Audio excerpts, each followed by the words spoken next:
Hello तो future नर्सिज, आप सभी का स्वागत है। चलो समझते हैं हमारी बॉडी का स्ट्रक्चर कैसे बना है। Smallest part two largest part तक। सबसे पहले होती है हमारी सेल। सेल क्या है? हमारी लाइफ की बेसिक यूनिट है। बहुत सारी सेल, ग्रुप ऑफ सेल मिलकर बनाता है टिश्यू। ग्रुप ऑफ टिश्यू मिलकर बनाता है एक ऑर्गन। एक ऑर्गन से बहुत सारे ऑर्गन मिलकर बनाते हैं ऑर्गन सिस्टम। जैसे हमारा डाइजेस्टिव सिस्टम हो गया, इसमें हमारे मल्टीपल ऑर्गन आ रहे, mouth, oesophagus, stomach, small intestine, ये ऐसे ही बहुत सारे ऑर्गन मिलकर बनाती है ऑर्गन सिस्टम। और बहुत सारे ऑर्गन सिस्टम मिलकर बनाती है तो ऑर्गेनिज्म तो एक बॉडी तो like heart system, hepatic system, हमारा डाइजेस्टिव सिस्टम, रेस्पिरेटरी सिस्टम, इन सभी से हम बने हैं। तो याद रखो, सेल, सेल से टिश्यू, टिश्यू से ऑर्गन, ऑर्गन से ऑर्गन सिस्टम, ऑर्गन सिस्टम से ऑर्गेनिज्म। ये हमारी बॉडी का बेस स्ट्रक्चर। डिस्कस करने वाले सेल के बारे में। हर लिविंग ऑर्गेनिज्म सेल से मिलकर बना हुआ होता है। सेल हमारी बेसिक यूनिट ऑफ लाइफ होती है। सेल तीन चीजों से मिलकर बनती है, प्लाज्मा मेम्ब्रेन या सेल मेम्ब्रेन, न्यूक्लियस और साइटोप्लाज्म। सेल मेम्ब्रेन एक प्रकार का डेड टिप्पल होता है जो डिसाइड करता है 30 चीज को बाहर से अंदर लेना है और 30 चीज को अंदर से बाहर भेजना है। न्यूक्लियस हमारा सेंटर होता है, एक प्रकार का कंट्रोल सेंटर जहाँ पे डीएनए बदला सब स्टोर रहता है। थर्ड हमारा साइटोप्लाज्म। साइटोप्लाज्म एक प्रकार का लिक्विड फ्लूइड होता है जहाँ पे सभी सेल ऑर्गेनलीज बदला स्विम करते हैं। ये सोच लो, सेल हमारी एक प्रकार की फैक्ट्री होती है। उस फैक्ट्री में जो हमारी सेल मेम्ब्रेन है या प्लाज्मा मेम्ब्रेन है, वो तो हमारे सिक्योरिटी गार्ड या बाउंसर होते हैं जो आउटर और इनर चीज का लेन देन तो डिसाइड करके किस चीज को लेना, किस को देना है। लाइबोसोम्स हमारे प्रोटीन सैफ होते हैं जो प्रोटीन को बनाते हैं, रसोईया की काम करते हैं। माइटोकॉन्ड्रिया हमारा पावर हाउस होता है जहाँ से हमें पावर मिलती है, हमारी सेल में पावर की सप्लाई होती है। और हमारा जो साइटोप्लाज्म है वो कंप्लीट हमारा वर्क स्पेस है जहाँ पे भी हमारे ऑर्गेनलीज वर्क करती है, वो उनका एक प्रकार का ऑफिस है। और जो हमारा न्यूक्लियस है, वो न्यूक्लियस हमारा बॉस होता है। हम करने जा रहे टिश्यू के बारे में बात। मल्टीपल सेल से मिलकर बनता है एक टिश्यू। हमारी बॉडी में 4 टाइप के टिश्यू पाए जाते हैं, एपिथेलियम, कनेक्टिव, मस्कुलर और नर्वस। एपिथेलियम टिश्यू जो हमारे बॉडी सरफेस को कवर करता है और ऑर्गन्स को अलाइनमेंट देता है। सेकंड हमारा कनेक्टिव टिश्यू, ये हमें सपोर्ट प्रोवाइड करता है, लाइक बोन हो रही, हमारी कार्टिलेज हो रही, ब्लड हो रही। थर्ड है हमारा मस्कुलर। मस्कुलर टिश्यू में मूवमेंट में हेल्प करता है। फोर्थ है हमारा नर्वस टिश्यू जो सिग्नल्स तो लेन देन करता है। इसको आप याद भी लग सकते हैं, ECM से एपिथेलियल, C से कनेक्टिव, M से मस्कुलर और N से नर्वस। अब देखते हैं याद कैसे लगे, समझा कैसे जाए। ये समझ लो टिश्यू एक प्रकार से नर्सिंग बेस्टेड लुक टिटला है। जैसे कि एपिथेलियल टिश्यू जो वो टर्न देने के लिए फ्रंट बेंच वाले होते हैं। दूसरे आती है हमारे कनेक्टिव टिश्यू जो बच्चे में हर चीज में सपोर्ट करते हैं, वो वाले नर्सिंग स्टूडेंट आते हमारे कनेक्टिव वाले पार्ट में। मस्कुलर वाले में आते जो हमें स्ट्रेंथ प्रोवाइड करते हैं, लाइक जिम बॉयज हो रहे, जिम करने वाले। और लास्ट में हमारे नर्वस सिस्टम, तो नर्वस टिश्यू तो आप याद रख सकते हो क्लास के टॉप पर बच्चों से, जो आपको अर्जन जैसे प्रोटेक्ट करते हैं, मतलब टॉप करते हैं। आज हम बात करने जा रहे हैं स्केलेटन सिस्टम की।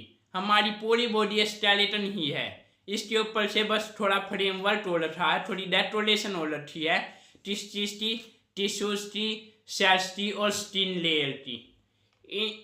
यदि हम इन्हें हटा दें तो हमारी बॉडी पूरी स्केलेटन ही है। हमारी बॉडी में, हमारे स्केलेटन में 206 बोन होती है जिनका अपना अलग अलग ग्राम होता है। कुछ हमें शेप प्रोवाइड करती है तो कुछ हमें स्पोर्ट प्रोवाइड करती है, जबकि कुछ हमें प्रोटेक्शन भी प्रोवाइड करती है। इन बॉन्ड्स के बिना हम सीधे खड़े भी नहीं हो सकते, स्टैंड भी नहीं कर सकते। हमारे स्केलेटन सिस्टम के 2 पार्ट होते हैं। कौन से? पहला तो होता है हमारा एक्सियल स्केलेटन, दूसरा होता है अपेंडिकुलर स्केलेटन। एक्सियल स्केलेटन में हमारा स्कल आता है जो हमारा फेस वाला नेक के ऊपर वाला हिस्सा होता है, हमारी स्पाइन बोन आती है और हमारी लिप्स आती है। स्कल हमारे हेड को संभालता है, शेप देता है। जो हमारी सुपाइन है, पीछे वाली बोन है, लीड की हड्डी या लिप बोन है। सुपाइन हमारी पूरी बॉडी को सपोर्ट प्रोवाइड करती है। सुबाइन पूरी बॉडी तो स्पोर्ट प्रोवाइड करती है। और लिब हमें प्रोटेक्शन प्रोवाइड करती है। हमारे ऑर्गन्स, लीवर, हार्ट, लंग्स, इन सभी को प्रोटेक्शन प्रोवाइड करती है।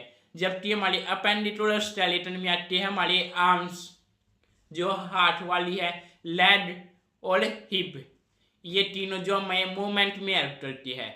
और हाथ सबसे छोटी बोन हमारी बॉडी में, हमारे स्केलेटन सिस्टम में हमारे कान की होती है, जिसका नाम है स्टेपिज। और बिना बोन्स के हम बिल्कुल लिटरली दिल जाते सिंपली सीधे खड़े भी नहीं हो सकते थे। मैं नर्सिंग में पढ़ता हूँ इसलिए बता रहा हूँ। बिना बोन्स के एटीट्यूड सिर्फ हवा में रह जाता है। तो आज जैसे स्वेट से बोलना, एटीट्यूड बोन से बनता है और हमारा स्केलेटन सिस्टम था जो स्वेट अलग है। बारे में बात करते हैं। बोन यानी कि हड्डी, जिससे मिलके हमारा स्केलेटन सिस्टम, हमारा स्केलेटन बना है। हमारी बॉडी में 206 बोन्स होती है, जो 5 टाइप की होती है। Flat bone, long bone, small bone, sesamoid और इरेगुलर। सबसे पहले हम पढ़ते हैं अपनी लॉन्ग बोन को। लॉन्ग बोन में हमारी ह्यूमर और फीमर जैसी आती है, जो हमारी मूवमेंट में हेल्प करती है। फिर आती है हमारी स्मॉल बोन्स, जिसमें हमारी टार्सल्स आती है, जो हमें बैलेंस रखने में हेल्प करती है। फिर आती है हमारी फ्लैट बोन, जिसमें हमारी स्टर्ल और लिफ्ट आती है, जो हमें प्रोटेक्शन प्रोवाइड करती है। उसके बाद आती है हमारी इरेगुलर बोन, जिसमें हमारी वर्टिब्राज आती है। वर्टिब्राज ये इरेगुलर बोन में आती है, जो हमें सपोर्ट प्रोवाइड करती है। फिर आती है हमारी सिस्मोइड बोन, जो सबसे लास्ट वाली होती है। सिस्मोइड बोन में आती है हमारी पटेला जैसे ज्वाइंट के ऊपर वाले टोनेशन सेट पर टालती है। तो ये थे हमारे बोन के टाइप। जा रही है ज्वाइंट के बारे में। ज्वाइंट्स जहाँ पे दो बोन मिलती है, जैसे हमारा ये एल्बो ज्वाइंट हो गया, हमारा ये छोटे से छोटा ज्वाइंट थे तो फिंगर के यहाँ पे हमारी दो बोन्स मिली हुई है। फिर थंब में भी, शोल्डर में भी।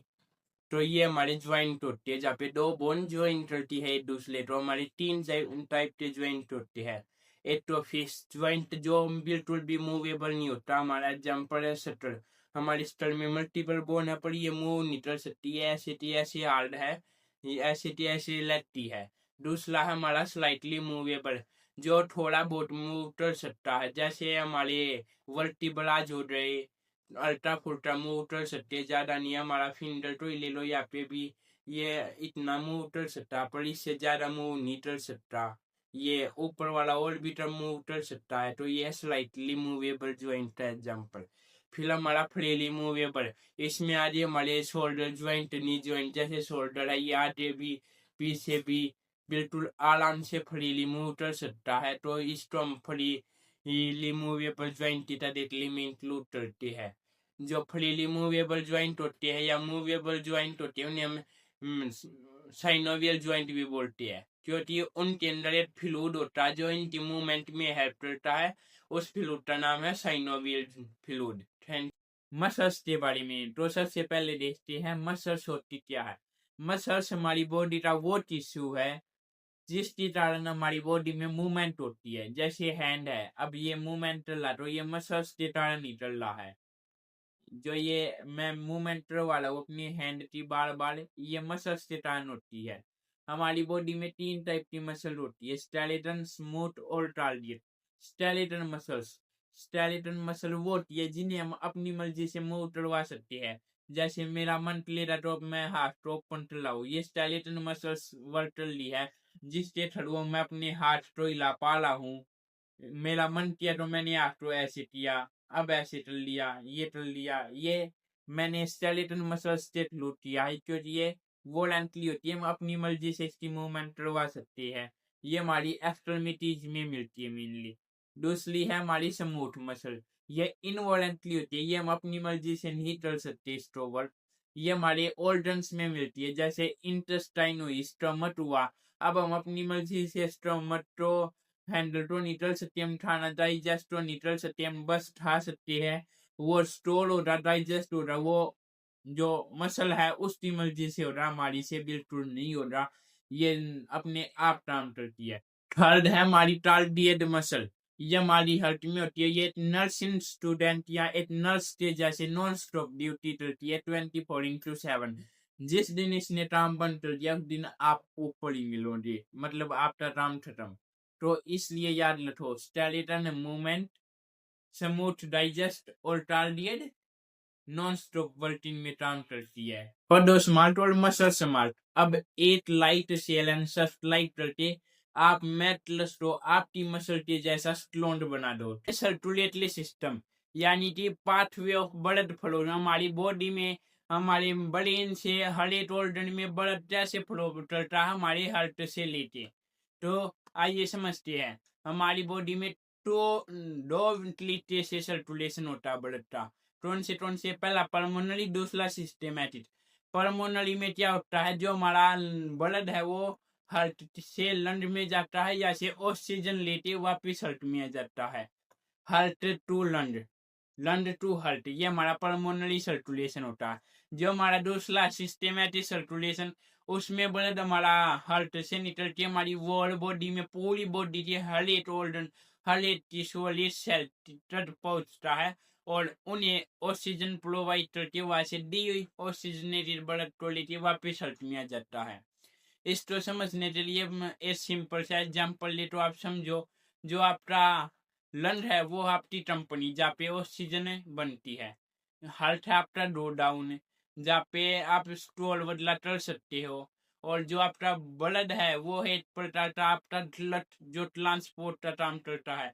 जो आपके बॉडी ऑर्गन्स है, बॉडी सेल है, टिश्यूज बदला है, वो आपकी ट्रस्ट मर जहाँ पे आपको आपका जो ब्लड है, आपका ब्लड है, उसके थ्रू आपको पहुंचाना होता है। जो इसकी लाइफ साइट है वहाँ पे आपका डीऑक्सीजनेटेड ब्लड स्टोर होता है, और जो हार्ट की लाइफ साइट है वहाँ पे ऑक्सीजनेटेड। तो मान लीजिए आप 5 है जो 24/7 चलती है, जो हमारी वेन्स आर्टरीज होती है। तो अब इसको बिल्कुल अच्छे से समझिए। आपके जो ये आपका रोड डाउन है, या से आपका ब्लड निकलता है, यानी कि हार्ट से ब्लड निकलता है, कंपनी यानी कि लंग में पहुंचता है, वहां से आपका पार्सल यानी कि ऑक्सीजन को लेके वापिस रोड डाउन में आ जाता है।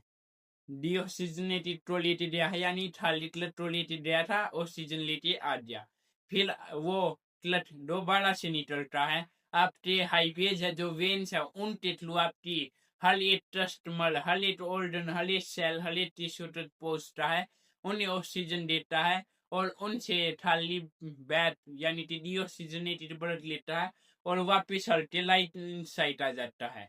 लाइट साइड से वही लाइट साइड आ दोबारा से फिल्टर का डीऑक्सीजनेशन का, लंग में जाती है ऑक्सीजन, फिर लेफ्ट साइड आ जाए ऑक्सीजन, वापस फुल बॉडी में ऑक्सीजन, डीऑक्सीजनेटेड ब्लड लेते वापस से लाइट साइड। तो ये है आपका सिंपल सा सर्कुलेशन। हार्ट हमारा एक मस्कुलर ऑर्गन होता है, मसल से मिलके बना होता है। इसमें हमारी 4 चैम्बर्स होती है। हम हार्ट को एक हॉस्टल की तरह समझेंगे, जैसे एक हॉस्टल में 4 चैम्बर, 4 रूम है, हमारे हार्ट में 4 चैम्बर है, 4 रूम का हॉस्टल है हमारा हार्ट, जिसके चारों रूम के नाम अलग अलग है। Light atrium, light ventilator, left atrium, left ventilator, ये हमारे चारों हॉस्टल के रूम्स हो गए। अब हम इन्हें भी अलग अलग डिवाइड करके कि ये वाली हमारे एसी रूम है, ये नॉन एसी रूम्स है। तो जो हमारे एथलियम होते हैं, लाइट एथलियम और लेफ्ट एथलियम, ये हमारे नॉन एसी रूम मानते हैं। और वेंटिलेटर्स तो हम एसी रूम, जो कि वेंटिलेटर्स में हमारा ऑक्सीजनेटेड ब्लड होता है, ऑक्सीजन होती है, ऑक्सीजन तो हम एसी समझ लेते हैं। एथलियम में हमारा डीऑक्सीजनेटेड ब्लड होता है, तो यहाँ पे ऑक्सीजन नहीं होती, तो इन्हें नॉन एसी रूम की तरह समझ लो आप। जो आपके वेंटिलेटर और एथलियम के बीच में, एथलियम और वेंटिलेटर्स लेफ्ट और राइट दोनों में वॉल्स प्रेजेंट होती है, उन यहाँ पे रोस्टर वोल्डन की तरह समझ लो, जो ब्लड का बैड फ्लो नहीं होने देती। जैसे नर्सिंग रोस्टर में वोल्डन बच्चों को बाहर नहीं जाने देती, सेम वैसे ही ये ब्लड का बैड फ्लो नहीं होने देती थी। एक बार एथलियम से वेंटिलेटर में ब्लड चला दिया तो वो वापिस एथलियम में नहीं आ सकता, वो आगे ही जाएगा, और उसकी जो आर्टरी है, वेन है, उसकी पाइपलाइन है, उसके थ्रू। बस इतना ही था हमारा हार्ट के हॉस्टल का मैनेजमेंट। हाँ, एक बात और ध्यान रखना, आप जब स्टेथोस्कोप की सहायता से अपने हार्ट की साउंड सुनोगे तो आपको 2 आवाज सुनेगी।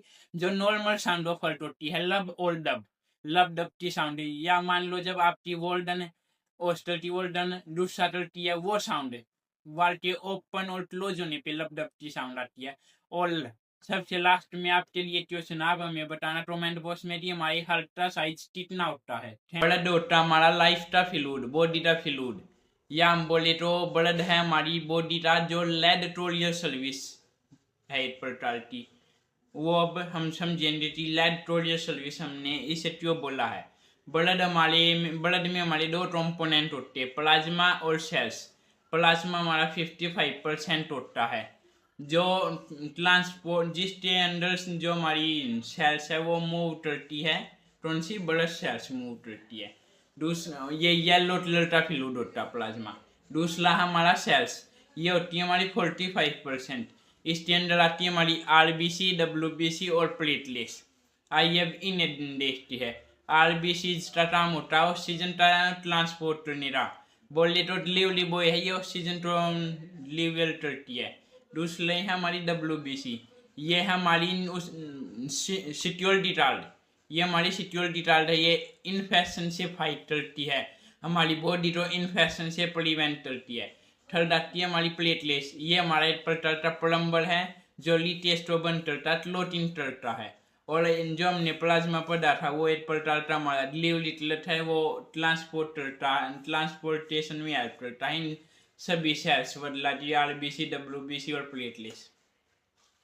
तो आप सिंपल लैंग्वेज में याद रखना, आरबीसी लगता है और डब्ल्यूबीसी बचाता है किसको, लाइफ को में। आज हम पढ़ने जा रहे हैं ब्लड ग्रुप के बारे में। हमारी बॉडी में 4 टाइप के ब्लड ग्रुप होते हैं, ए बी और ओ। ये हमारी बॉडी में जो ब्लड है उसके अंदर प्रेजेंट एंटीजन के बेस पे होती है। उस एंटीजन के अकॉर्डिंग हमारा ब्लड ग्रुप डिसाइड होता है कि आपका ए है, मेरा बी है, तीसरा ए बी है, तीसरा ओ है, तीसरा कुछ है।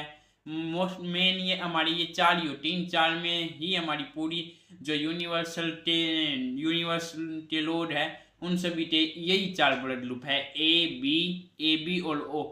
इसके अंदर फिर हमारा पॉजिटिव और नेगेटिव होता है, वो हमारे आरएस फैक्टर के ऊपर डिपेंड करता है। आरएस फैक्टर हो जिसकी बॉडी में ब्लड में वो पॉजिटिव में आ जाता है, और जिसकी बॉडी में वो एब्सेंट होता है वो नेगेटिव टेरिटरी में आ जाता है। जैसे कि A positive, A negative, B positive, B negative, A B positive negative और ओ पॉजिटिव और ओ नेगेटिव।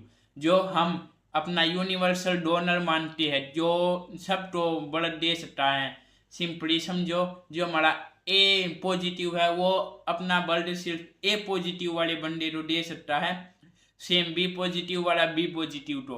पर जो हमारा यूनिवर्सल डोनर है, जो सभी को ब्लड डोनेट कर सकता है इमरजेंसी केसेस में, वो हमारा ओ था भी ओ नेगेटिव, वो सभी को ब्लड दे सकता है। वो ए पॉजिटिव नेगेटिव तो भी, बी तो भी, ए बी तो भी वो अपना ब्लड दे सकता है। और वो ब्लड वहाँ पे फुल्ली वर्क लिया, कोई भी रिएक्शन करके वहाँ पे क्लोट वाला फॉर्मेशन करके कोई भी हार्मफुल चीज नहीं ले रहा। ए भी हमारा यूनिवर्सल रिसेप्टर, वो सभी से लेता है। वो ए से भी ले सकता है, हमारी बी से भी ले सकता है, और से तो ले सकता है, और ए बी से भी ले सकता है। और बच्चे हमारे दो ए और बी, वो हमारे ए वाला ए से ही ले सकता है, बी वाला बी से ही ले सकता है, प्लस में ये दोनों हमारे यूनिवर्सल डोनर से भी ले सकती है। रेस्पिरेशन या बोले तो मैकेनिज्म ऑफ ब्रीथिंग, हम सांस से लेते हैं। सांस लेते टाइम हमारी बॉडी में क्या क्या एक्टिविटीज होती है, मोस्टली आपने क्लास 10th 11th में भी ये पढ़ा होगा, 8th 9th में भी पढ़ा होगा। ये आपके एनाटॉमी में रेस्पिरेटरी सिस्टम का एक पार्ट है। ब्रीथिंग एक कंटिन्यूअस प्रोसेस है, ये 2 वे में होती है, इंस्पिरेशन और एक्सपिरेशन। इंस्पिरेशन का मतलब होता है हिंदी में बोले तो सांस लेना, एक्सपिरेशन का मतलब है सांस छोड़ना। इंस्पिरेशन में हमारी एयर अंदर जाती है और हमारे लंग होती है वो एक्सपेंड होते हैं, खुल जाते हैं। मान लो ये आपके लंग है, जब आप एयर लंग लोगे तो ये एक्सपेंड हो जाएंगे और जो आपका डायफ्राम है वो थोड़ी नीचे चला जाएगा, जिससे इन्हें प्रॉपरली एक्सपेंड होने का वे मिल जाएगा। एक्सपिरेशन हवा बाहर छोड़ना, उस टाइम पे आपके जो लंग है वो कॉन्ट्रैक्ट हो जाएंगे। ये एयर अंदर जाए टिटान ऐसे फूले थे तो वो ऐसे कॉन्ट्रैक्ट हो जाएंगे, और जो आपका डायफ्राम है वो उल्टा नॉर्मल ठंडा पे आपकी नॉर्मल स्पेस पे आ जाएगा जहाँ पे वो था। अब इनहेलेशन, यही इनहेलेशन यानी कि इंस्पिरेशन, एक्सहेलेशन यानी कि एस्पिरेशन। इनहेलेशन करके O2 का ऑक्सीजन का और एस हेलोजन टीम CO2 यानी कि ऑक्सीजन तो लेती है और कार्बन डाइऑक्साइड तो बाहर निकालती है। सिंपली समझो, ब्रीथिंग हमारी बॉडी का एक ऑटो रिफ्लेक्स सिस्टम है जो हमारी बॉडी में फ्लैश देते और जो यूज्ड है उसको बाहर निकाल देता है वेस्ट को। एक प्रकार से हमारी बॉडी को रिफ्लेक्स करता रहता है। जा रही है डाइजेस्टिव सिस्टम के बारे में। डाइजेस्टिव सिस्टम हमारी बॉडी का एक प्रकार से किचन मान लो इसको, रसोई घर जो फूड को एनर्जी में कन्वर्ट करता है, फूड को पका के एनर्जी बनाता है। एक प्रकार से ये समझो, जिसका जो एंक्लीडेट है वो हमारा माउथ है, माउथ से हम फूड को अंदर लेते हैं। ईच ऑफ फैक्टर्स हमारा एक प्रकार से किचन का मूविंग एरिया मान लो, क्योंकि फूड यहाँ से मूव करके नीचे जाता है। जो आपका यहाँ पे स्टमक आ जाता है उसको मान लो आप टूटर, जो वो फूड को एसिड में जाके बिल्कुल बड़ी डाउन कर देता है। फिर आती है हमारी स्मॉल इंटेस्टाइन्स, जिसको आप सैप मान लो, जो फूड से एनर्जी बनाती है। मेन काम स्मॉल इंटेस्टाइन में ही होता है फूड का एनर्जी में कन्वर्ट होने का। उसके बाद आती है हमारी लार्ज इंटेस्टाइन जो वेस्ट को मैनेजमेंट करती है। उसके बाद आता है हमारा लेक्टर बोलो या एनस, लेक्टर एनस जो एग्जिट है, जो वेस्ट मटेरियल को एग्जिट कर देता है। और इन सब को सुपरवाइज कौन करता है, सुपरवाइजर बोलो या मास्टर शेफ बोलो, वो हमारा लीवर।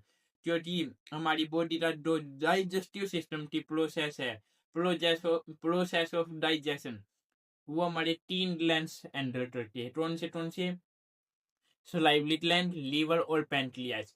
जिसमें से लीवर का सबसे मेन फंक्शन होता है, इसलिए हम लीवर को अपने डाइजेस्टिव सिस्टम का मास्टर शेफ या सुपरवाइजर भी बोल सकते हैं। बात करने जा रहे हैं लीवर और पैंक्रियाज के बारे में। डे 14 यानी कि कल हमने पढ़ा डाइजेस्टिव सिस्टम के बारे में। आज हम पढ़ने जा रहे हैं डाइजेस्टिव सिस्टम के ही ऑर्गन मान लो एक प्रकार से ने हमारा लीवर और पैंक्रियाज। जो लीवर है वो हमारी बॉडी का सबसे बड़ा ऑर्गन है, इंटरनल ऑर्गन्स में सबसे बड़ा ऑर्गन माना जाता है। और डाइजेस्टिव सिस्टम का तो होना ही है। इसका काम क्या होता है, हमारी बॉडी में बाइल जूस को बनाना। हमारी बॉडी में जो भी दोषी सब्सटेंस आया है, जो भी जहरीला या केमिकल पदार्थ है जो हमारी बॉडी के अकॉर्डिंग नहीं है, तो हमारी बॉडी को हार्म कर सकता है, उन्हें बाहर निकालना बॉडी से और विटामिन की स्टोरेज करना।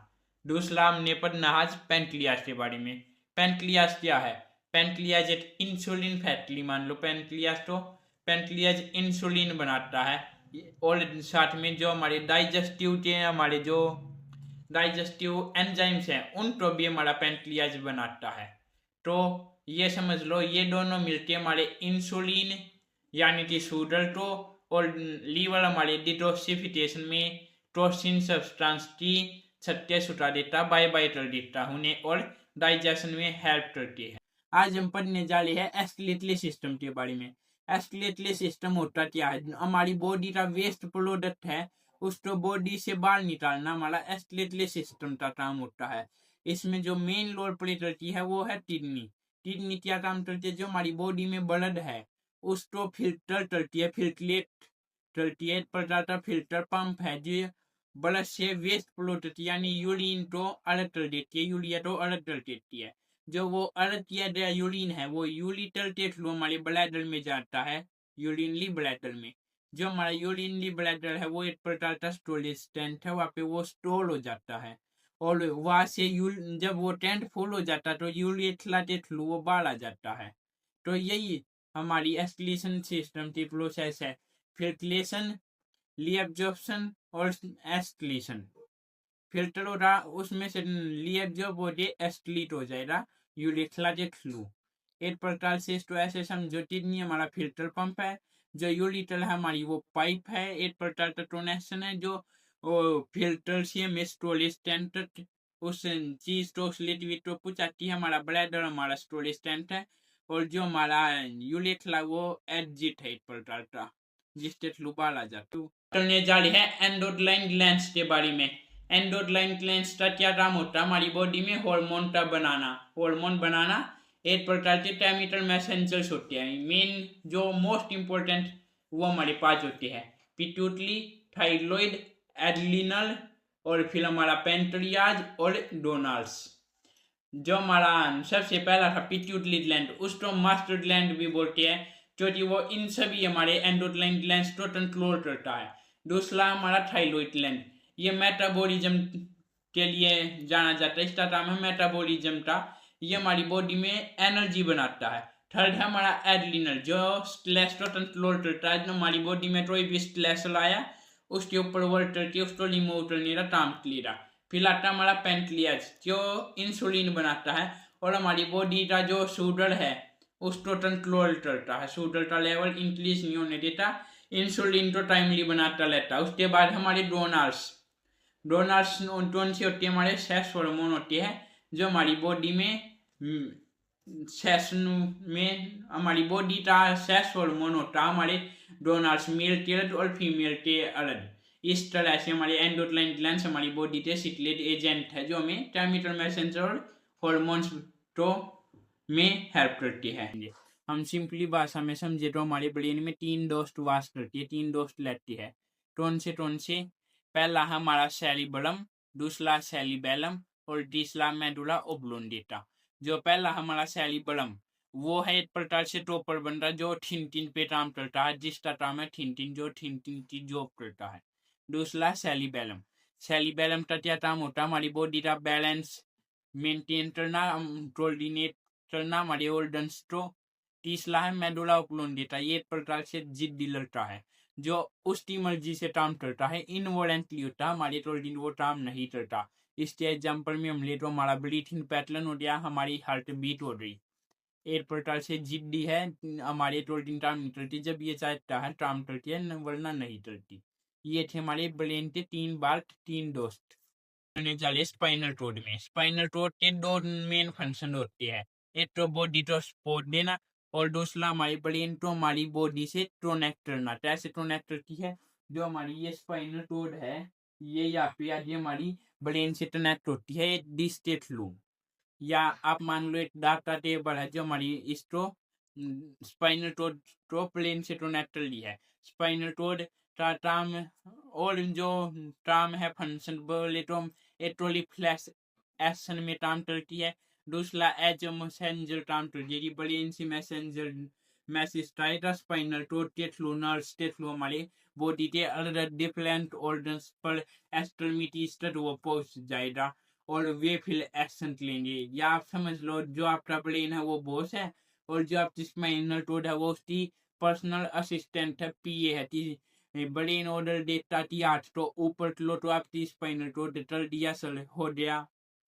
जब भी आपकी स्पाइनल कोड से नर्व्स में से रिस्पॉन्स आ गया, आपका हाथ ऊपर हो जाता, ब्रेन ने बोला हाथ नीचे लो तो हो गया।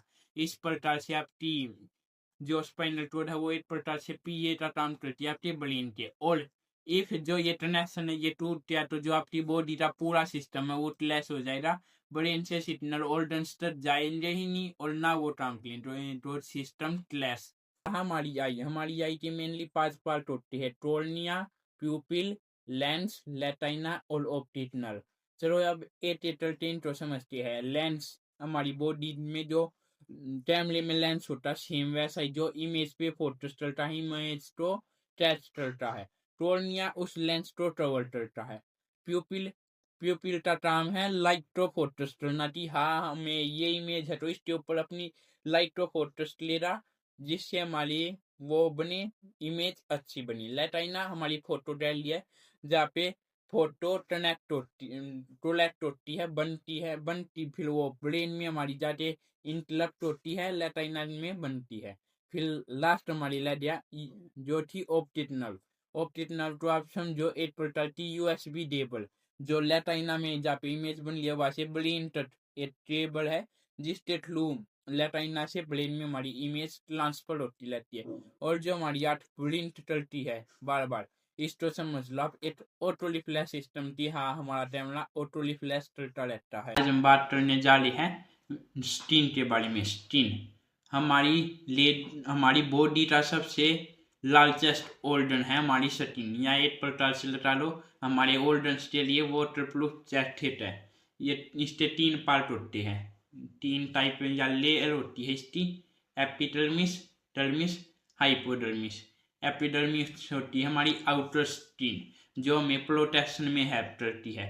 सेकंड है हमारी डर्मिस, डर्मिस में हमारे जो स्वेट ग्लैंड है जहाँ से पसीना रिलीज होता है, और जो आपके हेयर फॉलिकल्स है वो सब आपकी डर्मिस लेयर में पाए जाते हैं। और थर्ड आपका हाइपोडर्मिस, जहाँ पे आपकी फैट की स्टोरेज होती है, वो है आपका हाइपोडर्मिस वाला पार्ट स्टीम का ही। चले है रिप्रोडक्टिव सिस्टम के बारे में। इस टाइप प्रकार से ओवरव्यू ले रही है। रिप्रोडक्शन सिस्टम हमारी जो स्पीसीज है उसको कंटिन्यू करता है, या फिर हम बोले जो हमारी लाइफ का कंटिन्यूएशन प्रोजेक्ट है रिप्रोडक्टिव सिस्टम। ये दो ऑर्गन्स होते हैं, इसके दो बॉडीज के थ्रू होता है, मेल और फीमेल। मेल ऑर्गन में आती है हमारी टेस्टिस और पेनिस, फीमेल में आती है हमारी ओवरी, वेजाइना और यूटरस। इनका जो मेन फंक्शन है वो डैमेज प्रोडक्शन करना है और फर्टिलाइजेशन करना है। या हम सिंपल भाषा में समझे, जो हमारा मेल वर्जन है वो उसका काम है प्रोडक्शन को हैंडल करने का, और जो हमारा फीमेल वर्जन है उसका काम है पैकेजिंग और डिलीवरिंग का। ये था हमारा रिप्रोडक्टिव सिस्टम। बात करने जा रहे हैं मेंस्ट्रुअल साइकिल के बारे में। मेंस्ट्रुअल साइकिल होती है फीमेल बॉडी में, फीमेल वर्जन में। ये 28 दिन की साइकिल होती है जो बार बार रिपीट होती रहती है, या हम बोले बॉडी का मंथली जो परफॉर्मेंस है वो है। एक प्रकार से आज हम उसका रिव्यू करने जा रही है। ये इसके 4 बेजिज होते हैं: menstrual, follicular, ovulation, luteal. Menstrual phase है हमारा ब्लीडिंग फेज, जिसमें ब्लीडिंग होती है 4 से 5 दिन का होता है। फिर हमारा फॉलिकुलर फेज, जिसमें हमारा एग डेवलपमेंट होती है। फिर हमारा ओवुलेशन, जिसमें एग रिलीज होता है, ये mostly 14th day of cycle होता है। फिर हमारा ल्यूटरल फेज, जिसमें यूटरस प्रिपेयर करता है अपने आप को, और अगर फर्टिलाइजेशन नहीं होता तो ये साइकिल है वो रिस्टार्ट हो जाती है। आइए इसको अब समझते हैं। अब आप मान लो फॉलिकुलर फेज आपसे फॉलिकुलर फेज पे आपका एग डेवलप हो रहा है, डे 14 पे आपका ओवुलेशन हो गया, यानी कि एग रिलीज हो गया। इफ वो फर्टिलाइज हो गया तो ठीक है, आपका वो आज ल्यूटरल फेज में जाके यूटरस अपनी प्रिपरेशन ले रही, और यूटरस में जाके वो चिपक जाएगा, वहाँ पे वो कनेक्ट हो जाएगा। इफ फर्टिलाइजेशन नहीं होता तो ल्यूटरल फेज के बाद फर्टिलाइजेशन नहीं होता तो ल्यूटरल फेज में वो नहीं चिपकेगा, और मेंस्ट्रुअल साइकिल के थ्रू या मेंस्ट्रुअल फेज के थ्रू, ब्लीडिंग के थ्रू जो यूटरस ने प्रिपरेशन दी और जो वो एड है वो बाहर आ जाता है। इन सब में मेन रोल प्ले करती है एंड्रोजन और प्रोजेस्टेरोन।